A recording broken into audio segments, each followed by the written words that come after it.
The day my world went dark was the day my true sight began. I still remember the hiss of iron, the searing pain as Master Thornton pressed the white-hot poker into my eyes. My crime, seeing too much? I had witnessed him slit the throat of Isaiah, a man who tried to shield his daughter from the Master's hands. Blind him, Thornton snarled. No witnesses. I was 17. They left me in the tool shed, bleeding and broken, meant to die like a dog. But as my vision bled away, the world began to speak. I heard the cockroaches scratching across wood, the rain's many voices, tin roof, muddy ground, cypress leaves. The swamp was no longer a place of fear. It was a living map, whispering to me in echoes and rhythms no sighted man could follow. That night I swore, if they had taken my eyes, I would take their power. By sound alone, I would lead others through the swamps to freedom, and maybe one day to vengeance. If these buried stories move you, subscribe now and comment your state below. Let us know where you're watching from. Because tonight, you'll hear a history most were never meant to know. Tell me, when the world takes your sight but leaves you the swamp, would you choose to hide? Or to fight? I was born into bondage on the Thornton plantation, deep in the South Carolina low country. My first memories are not of faces but of sounds. The crack of the overseer's whip, the muffled sobs of women in the night, the restless moan of the swamp winds. Even before blindness, I heard more than I saw. My mother tried to shield me from the worst of it. She would hum soft spirituals while we picked cotton, her voice trembling but steady. Keep your head low, Gabriel, she whispered. Low eyes live longer. But even as a child, I couldn't keep my curiosity chained. My ears roamed where my eyes could not. I listened to the plantation house creak at night, to the overseers muttering after too much rum, to the swamp's strange symphony, frogs, crickets, owls, water shifting against unseen roots. The swamp was both promise and threat. To the masters, it was a prison wall. Run and the swamp will eat you alive before the dogs do, they warned. But I sensed something different. Beneath its danger was a rhythm, a pulse. Even then, I believed it could hide us, shelter us, maybe even free us. When I was 12, my mother coughed her lungs out in a fevered winter. They buried her in unmarked ground. No prayer, no marker but the hollow silence where her voice had been. I was left alone, a skinny boy with too many questions and no one left to answer them. Master Thornton ruled with cruelty dressed as pride. His overseer Jenkins, long arms, hard eyes, enjoyed his work too much. Whippings were not just punishment. They were theater, staged to remind us who owned flesh, who owned breath. I learned early that every scream on the air was a warning. This could be you. But I also learned something else, that every sound told a story. By footsteps, I knew who approached. By breathing, I knew fear from fury. By silence, I knew death. These lessons stayed with me long after my eyes were gone. In those years, the name Gabriel meant nothing. Just another boy in rags, picking until his fingers bled. But even then, I could feel the world pressing in, whispering that I was meant for more, that somehow the swamp and I belonged to each other. I didn't know it yet, but every sound I memorized, every echo I traced in the dark corners of the plantation yard, was training. The kind of training no whip could beat out, no master could imagine. The whites feared the swamp. We, those in chains, learned to fear them. But I was caught between both fears, listening, learning, waiting. And then came the day when silence fell hardest of all. The day I saw something I was never meant to see. That day would cost me my eyes and give me my destiny. 31 South Carolina. One boy, one act of defiance. The story begins in blood. Would you have dared to look knowing the price of seeing? The day I lost my sight began like any other. Sun heavy on our backs. Overseer's shadow long across the fields. Isaiah, a strong man with shoulders like stone, worked near me. He had a daughter, no more than 14, who carried water for us. That morning I saw Thornton's gaze fix on her longer than it should have. By nightfall, the air was thick with menace. I slipped near the big house drawn by voices. That's when I saw it. Thornton's hand on the girl, Isaiah stepping between them. Words turned sharp, then steel flashed. In a single motion, Thornton slit Isaiah's throat. His body fell in silence, his blood soaking the dirt. My gasp gave me away. Thornton's head snapped toward me. Boy, his voice cut like a whip. Two men seized me, dragged me before him. I shook, but I couldn't unsee Isaiah's death. Thornton's face twisted with rage. "No witnesses," he said. "They dragged me to the forge." I fought, screamed, begged. The poker glowed white, brighter than the sun itself. Thornton pressed it to my eyes. A soundless scream tore from my throat as fire seared through me. Sight melted into darkness forever. When they were done, they threw me into the tool shed, alone, blinded, waiting for death. The smell of charred flesh clung to me. Flies gathered. For 3 days, I drifted in and out, praying for an end. But something strange began to happen. The darkness was not empty. It was alive. I could hear the floor breathe with cockroaches. Every step of every rat. Rain on tin sounded different from rain on mud, different again from rain on leaves. Every droplet a map. On the 4th day, Martha found me. Old Martha, the cook, the only kindness left on that cursed land. "Lord have mercy," she whispered, washing my wounds with trembling hands. "They thought you dead. Master gone to Charleston. If he comes back, he'll finish you." Her words should have ended me. Instead, I felt something stir. Even blind, I was not finished. The world had not taken everything. It had given me something else. I could hear the swamp. Its millions of voices no longer background but guide. Owls calling, insects buzzing, frogs croaking. They painted pictures clearer than sight. In the dark, I understood what the sighted could not. The swamp was alive, and it was speaking to me. For the first time, I did not fear the silence. I feared what I might do with it. In the low country, blindness became a weapon sharper than any blade. If freedom cost your eyes, would you still reach for it? Martha nursed me in secret for weeks. She smuggled bread crusts, bitter herbs for the pain, and water from the well. While the rest of the plantation believed I was a ghost already buried, I listened. My ears learned the weight of every footstep, the shape of every door creak, the timbre of every voice, and in those whispers, rebellion began to take root. One evening, Martha's hands shook as she pressed a cup to my lips. "You got family at the Colton plantation," she reminded me. "Your Aunt Ruthie. 5 miles through the cypress swamp." I almost laughed. "Follow the North Star." "Martha, I can't see stars anymore." Her hand squeezed mine. "Someone will guide you. Elijah, maybe. His brother was sold south last month. And the twins, Isaac and Jacob. Strong boys, but reckless. They all whisper of running. But the swamp..." She trailed off, fear choking her. "They say the swamp will eat a man alive," I finished. Silence stretched between us. Then I spoke the words that shocked even me. "I can lead them." Martha's breath caught. "Boy, you can't see your own hand." "I don't need to," I said. "I can hear the swamp. I've been listening my whole life. I know its paths. Can read its voices. For days," she argued, pleaded, called it fever talk. But the more I listened to the cypress winds and the trickle of unseen waters, the more certain I became. My blindness was not a curse, it was a key. Soon Elijah came to me in the night. His voice was heavy with grief. "They sold my brother, Gabriel. Sent him to Georgia. I can't stay. I'll run with or without you." I told him my plan. At first, he called me mad. But when he heard the confidence in my voice, how I described footsteps, the echo of distance, the turn of a path by sound alone, his silence told me all I needed. He would follow. Isaac and Jacob joined soon after. Twin shadows of each other, fierce and desperate. "We'll come," Isaac said. "But Jacob fears the swamp." "I don't fear it," Jacob corrected, though his tone betrayed him. I leaned forward, my ruined eyes staring into nothing. "Fear it, respect it. But trust me, the swamp is not our enemy. It is our ally. The decision was made. We would leave at the dark of the new moon. Food stolen, tools hidden near the edge. And me, the blind boy marked for death, would lead them all. That night, alone in my lean-to, I whispered to the darkness, "Take my eyes. I'll use my ears. Take my fear. I'll use my rage. Take everything except my will." And the swamp, alive and endless, whispered back. One blind man. 3 field hands. A swamp full of ghosts. Would you have trusted him? If you were chained, would you put your life in the hands of a blind guide? The night came heavy with rain. Clouds smothered the moon, and the air itself felt thick, swollen with silence. Perfect cover. I sat in my lean-to, heart pounding to the rhythm of the storm. 3 soft owl hoots broke the night. Our signal. Elijah. I rose, bare feet finding the path as if I had walked it 1,000 times. At the edge of the swamp, the twins waited.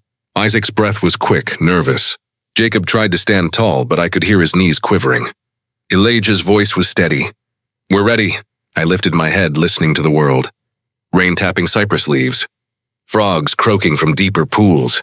Water flowing north to south, just as I remembered. "Stay close," I whispered. "Step where I step.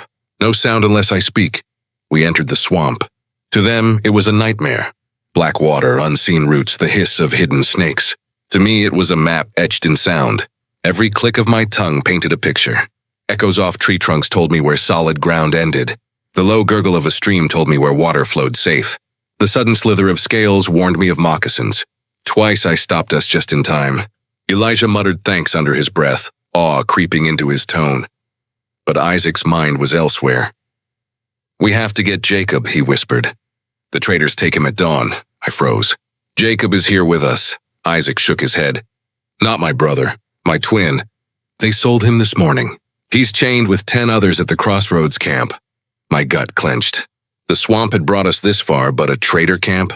3 armed men, rifles, pistols, dogs. Suicide. But Isaac's voice cracked with desperation. "He is my other half, Gabriel. I won't leave without him." Elijah muttered curses. "We're not ready. Supplies aren't enough. Too many risks, and yet I knew without Jacob, Isaac would never stay with us. Desperation would tear us apart before freedom could bind us. I closed my eyes, not that it mattered, and listened. Far to the west I heard them, alligators shifting in a muddy pool, tails slapping water. A plan, reckless, dangerous, took root in my mind. "We will free him," I said. "Not with steel." "With the swamp," Elijah frowned. "What do you mean?" "Blood in the water. A distraction. We'll lead the gators straight into the traders' camp. While chaos reigns, we free the captives." Jacob inhaled sharply. "That's madness, maybe," I said. "But madness is all we have." They followed my silence. The rain fell harder, masking our whispers, our steps. Tonight we would gamble not just with our lives, but with the swamp itself. The blind boy, the swamp's son, would test whether the darkness could devour more than fear. They said the swamp would eat men alive.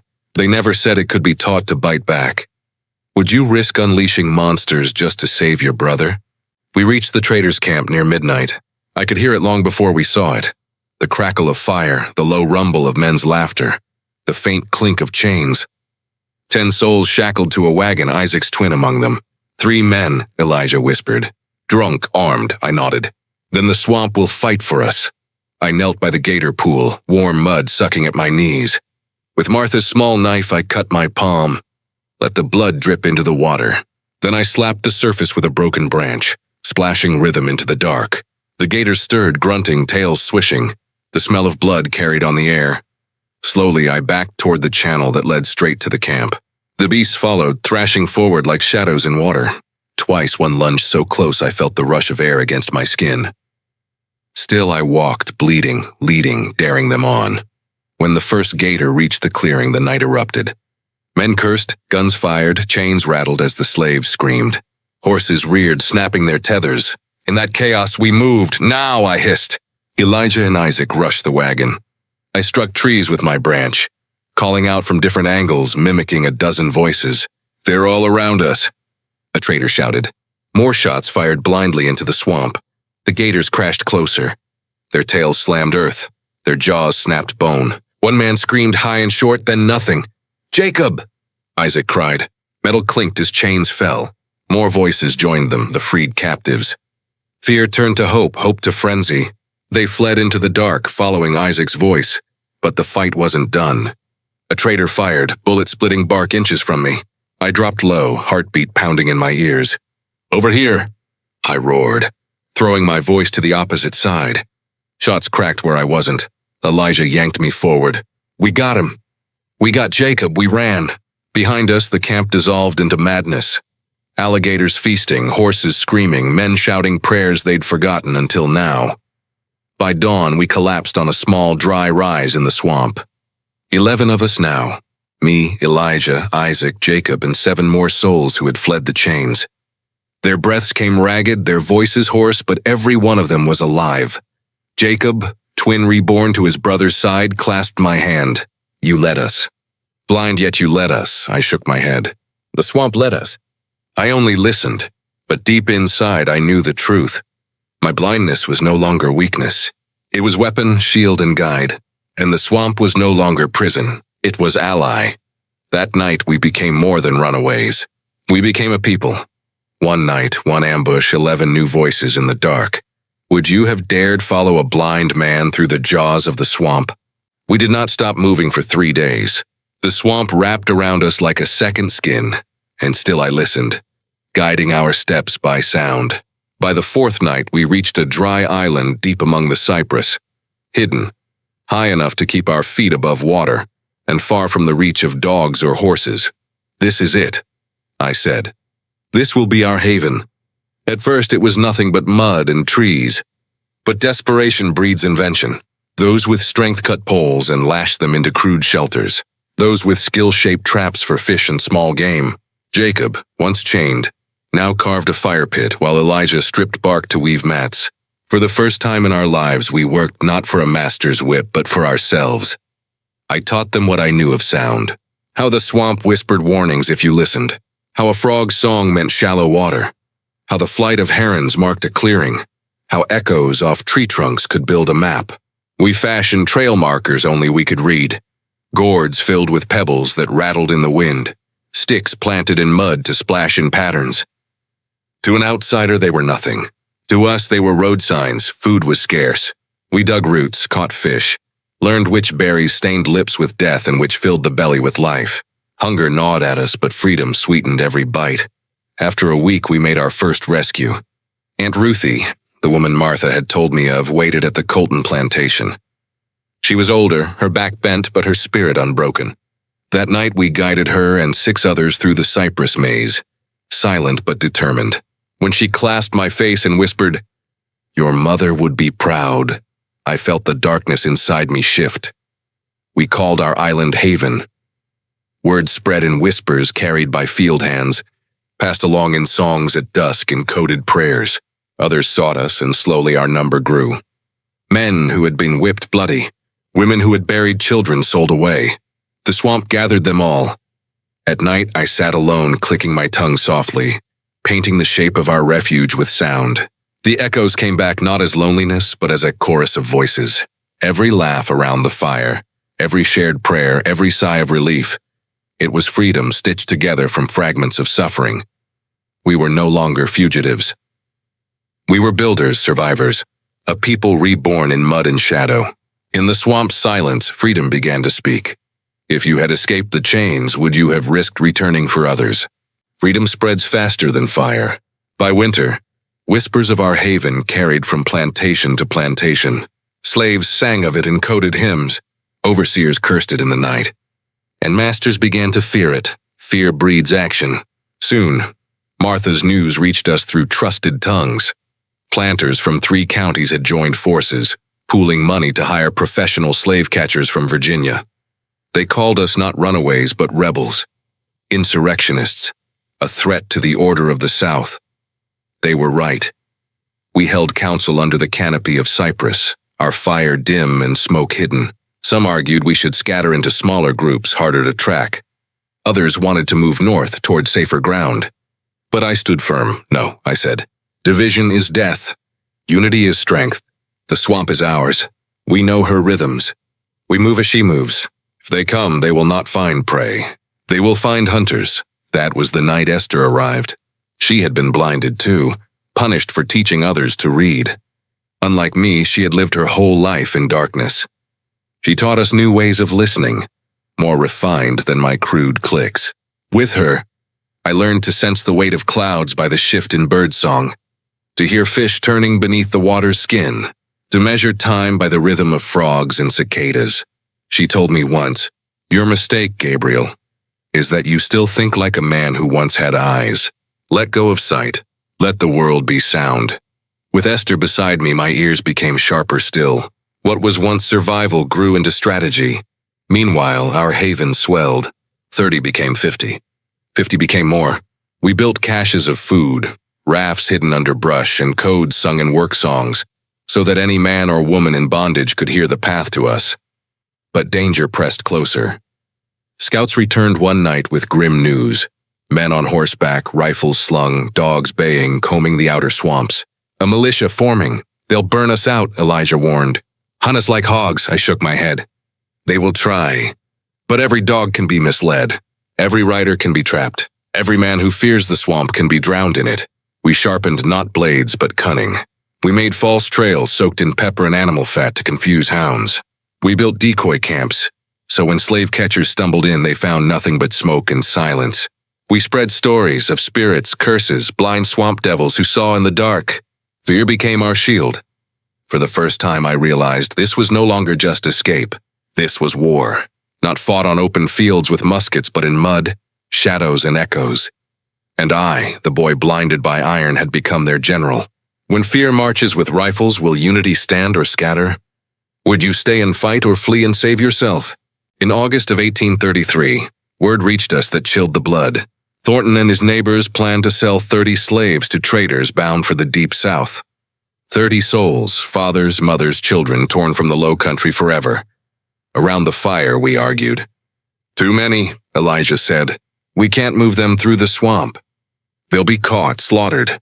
Solomon, once a boatman, leaned forward. Not by land, by water. The swamp's creeks can carry us faster than any hound. Build boats, small and light. We can take them all in one night. Moses shook his head. 30 people in silence? 30 people on water? It's madness. But I knew madness was our only chance. If we let them be sold, I said, we betray everything we've built. Haven is not survival if it does not save others. And so we planned the greatest rescue yet. Solomon built narrow flatboats that could slip through cypress channels like shadows. Esther devised sound signals, a pattern of owl hoots, a rhythm of clicks, so we could coordinate in darkness without words. The night came thick and wet. Clouds heavy with rain. Perfect. Our 3 boats glided toward Thornton's property, silent as ghosts. My ears painted the scene before us. The wagons, the restless shifting of chained bodies, the low murmur of white voices around a fire. Then I heard it. The faint metallic click of a gun hammer. Ambush, I whispered. East Bank. 3 men, Thornton's voice rose from the dark. We know you're there, swamp rats. Show yourselves or we fire. Panic rippled through the boats. Before I could signal retreat, Moses splashed his paddle, drawing the attention away. Gunfire tore through the night, flashes lighting his silhouette. Fall back, I ordered. Secondary route. We scattered into the channels, water slapping hulls, hearts hammering. Behind us, gunshots roared, dogs barked, men cursed. But the swamp swallowed their pursuit, each twist and turn known to us, not to them. At the rendezvous, 2 boats waited. But not Moses. Hannah's voice broke. He drew their fire. Last I saw, they were upon him. Silence pressed heavy. A friend, a brother, gone into the dark so we could live. We could have ended there, broken and beaten. But anger burned hotter than grief. We go back, I said. Not to the wagons. To the road east where they must pass. There we strike. By dawn, we were waiting at the swamp's narrowest crossing. Barricades built from fallen cypress. Diversions ready. When the convoy came, wagons creaked, horses stamped, overseers barked. Elijah's arrow lit the treetops. Jacob rolled gourds filled with stones down the slope, clattering like an army.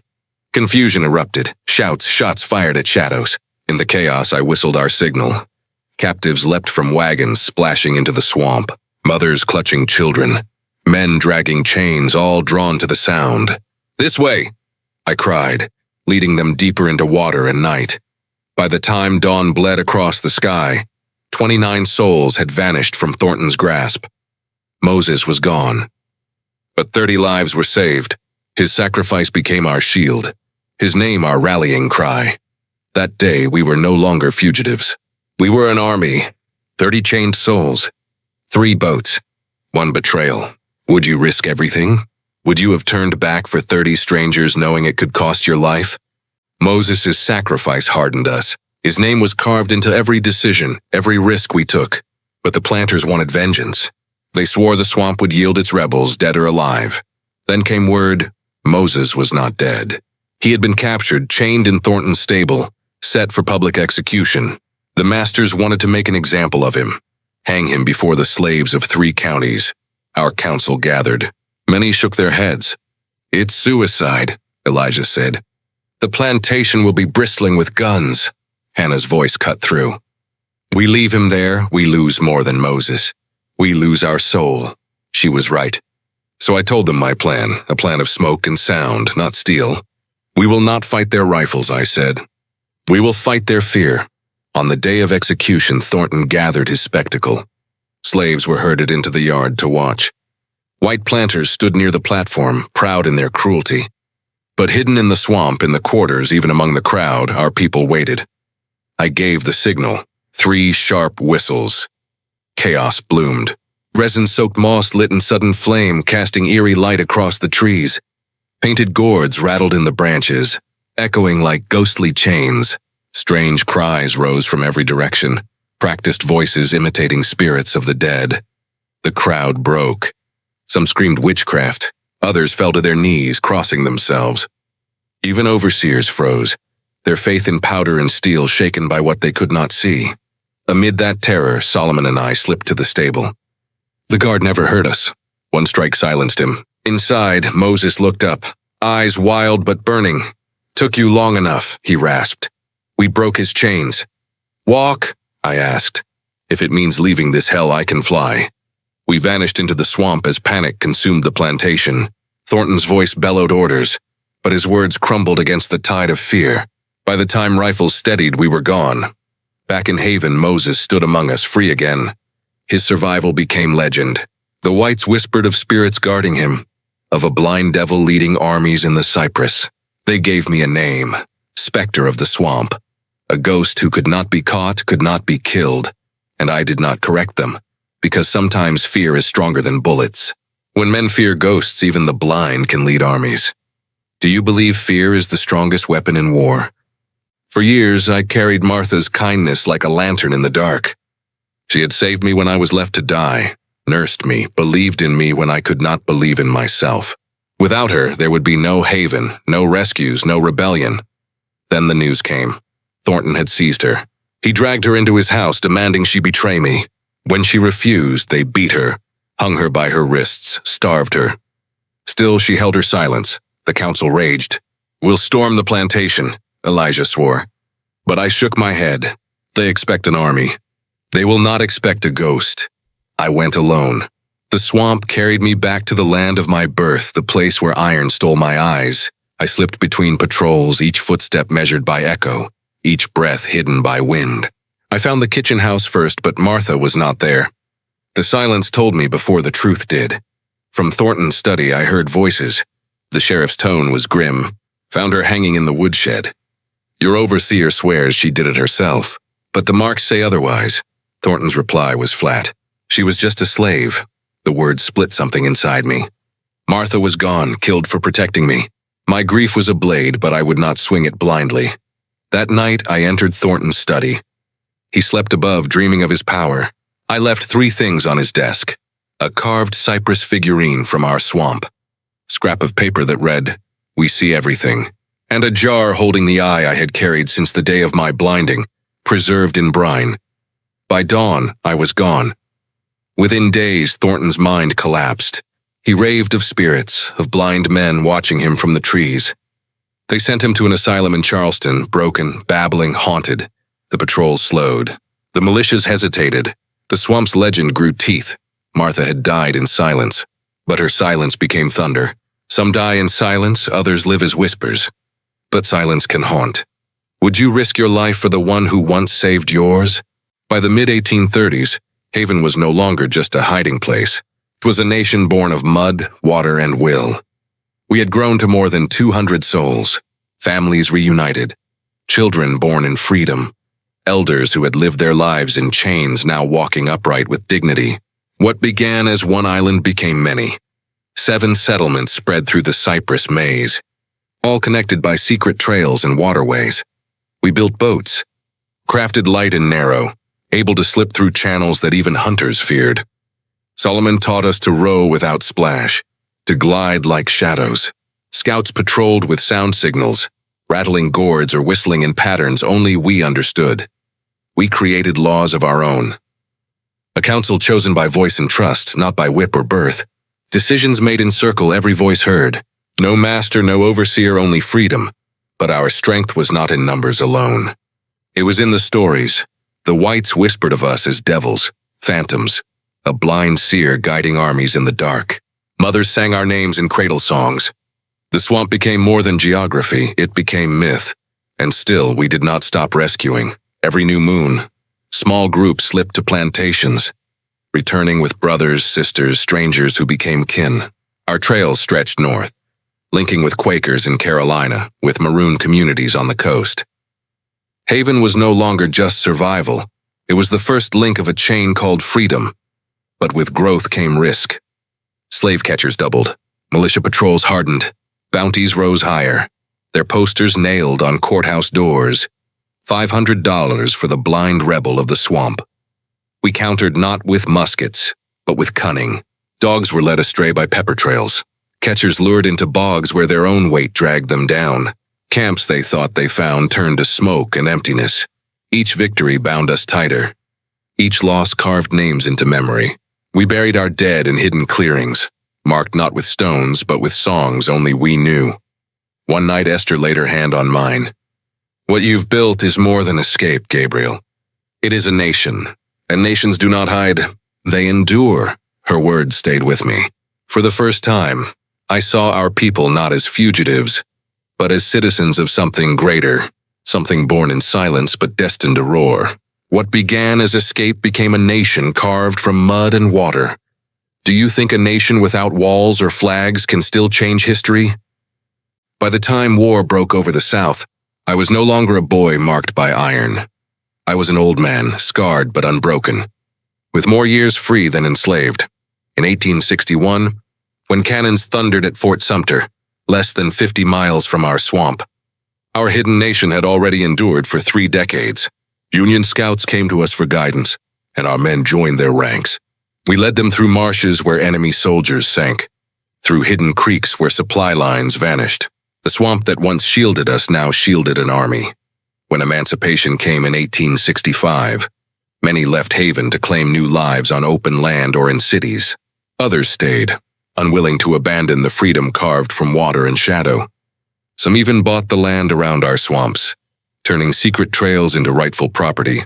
As for me, I carried Esther's hand in mine to Charleston, where we built a school for the blind. Children of all races taught not just letters but how to listen. We passed on the skills that once saved us: echolocation, sound maps, the reading of wind and rain. What was survival became education. What was rebellion became knowledge. By the time I breathed my last in 1903, I had lived 99 years. I had seen children born free, families restored, and chains broken forever. I had heard the world change. They called me the blind seer of the swamp, but I was just Gabriel, a boy who once lost his eyes and found his destiny in darkness. What is legacy, if not the echo we leave behind? The swamp still whispers my name. It tells children born a century later that weakness can be weapon, that silence can be thunder, that blindness can be vision. And I tell you now, listen, the world speaks in many voices. If you learn to hear them all, you will never truly be lost. Listen, the swamp still remembers. Do you? Do you believe history remembers the truth or only the voices of the powerful? If Gabriel's story moved you, don't let it vanish into silence. Subscribe now, share this video, and comment below where you're watching from. Every voice helps keep these buried histories alive.